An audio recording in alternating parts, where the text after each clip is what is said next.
بسم اللہ الرحمن الرحیم۔ اللہ پر بھروسہ۔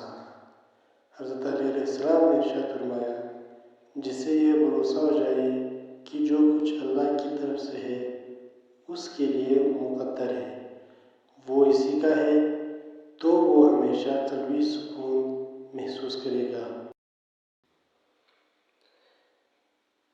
مال دولت دینا شروع کر دو، اللہ خود ہی شروع ہو جائے گا، عزت بھی اور رزق بھی۔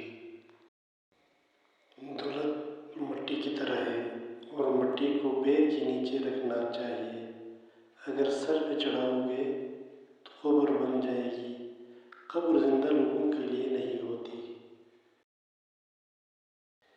کوئی کمزور شخص تمہاری بے عزتی کرے تو اسے بخش دو۔ بہادروں کا کام معاف کر دینا ہے، اور معاف کرنے والا اللہ تعالیٰ کو بہت پسند ہے۔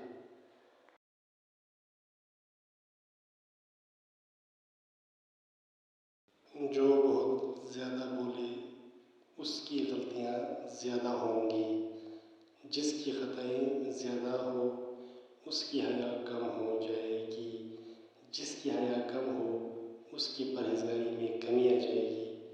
جو پرہیزگار نہ ہو اس کا دل مردہ ہوگا، جس کا دل مردہ ہو اس کا ٹھکانہ جہنم ہوگا۔